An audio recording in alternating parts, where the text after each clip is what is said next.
迎来到 Go Go 公哈巴，我是怡姐，我是敏华。一姐，我觉得每年的6堆运动会啊，真的非常的有趣。而且呢，说到6堆运动会啊，它可是有大武山下的小奥运之称哦。我们一起来去参加。而刚刚提到的运动会就是运通飞。你刚刚提到的运通飞呀，就是运动会了。那我们说的6堆运动会，它其实源自于清康熙年间，原本呢是客籍先民他们为了要捍卫家园进行的武术竞赛，但是随着时间的推移，现在已经以运动会的形式来进行了。我们提到的6堆就是6堆。6堆就是6堆了。那其实现在6堆运动会啊，它不限族群，而且呢，它不只是有正式的运通飞，另外呢还有传统的民俗趣味比赛哦。而说了比赛就是比赛。比赛就是比赛。那么我们今天要教给大家一整句话呢，就是运动会比赛非常激烈。这句话应该要说的是运通飞比赛同激烈，运通飞比赛同激烈。今天 Go Go 公哈巴呢，就带你一块去参加6堆运动会。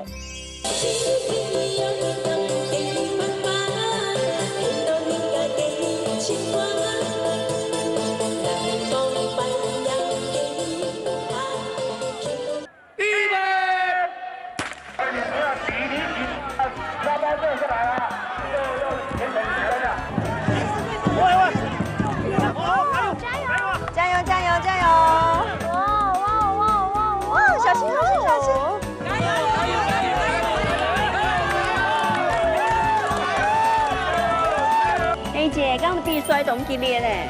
我觉得啊，6堆运动飞呀，怪神奇嘞。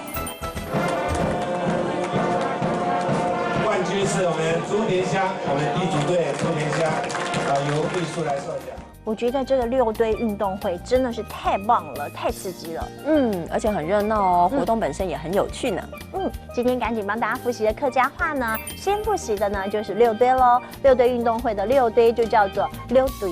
6堆就是6堆了，而刚刚提到了6堆运动会呢，它可是集合了12个乡镇一起办活动哦，是客家的大活动之一呢。而刚刚提到了运动会就是运通飞。